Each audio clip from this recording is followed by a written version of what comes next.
মেয়েদেরকে উপবৃত্তি বলেন, মেয়েদেরকে আপনার এবং চাকরি বাকরি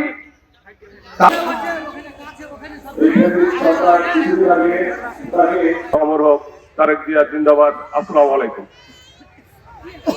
তিনি কোনদিন অন্যায়ের কাছে মাথা নত করেনি, এই কারণে তার দুই সঙ্গে আমরা রাজনীতি করেছি।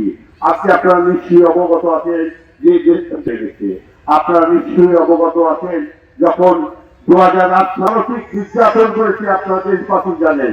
তার এই নির্যাতনের শিকারের বাংলাদেশের জনগণ, এই জনগণ আপনাদের কাছে বিরুদ্ধভাবে জীবন করেছে। আজকে দেখেন দেশের নেত্রী বেগম খালেদা জিয়ার উত্তরসূরি করলেন সম্মানিত সভাপতি চাঁপাইনবাবগঞ্জ গোবরাতলা শহীদ রাষ্ট্রপতি রাখাল রাজা এমনইভাবে শাসন করে সন্তানের মতো তার উত্তরসূরি হিসাবে আমরাও আজ করতেছি। আসসালামু আলাইকুম ওয়া রাহমাতুল্লাহি ওয়া বারাকাতুহু। তার আদেশে অনুপ্রাণিত হয়ে আজকে আমরা বাংলাদেশ জাতীয় বাংলাদেশ অভিনন্দন শুভেচ্ছা। আসসালামু আলাইকুম। আজকে আসলে বক্তব্য দেওয়ার বাংলাদেশের লক্ষ্য জনতা মা বোনেরা তারই সন্তান।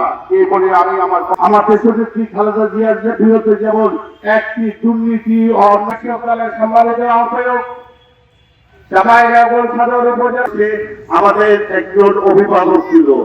এই অভিভাবক সদস্য সভাপতি উপস্থিত আমাদের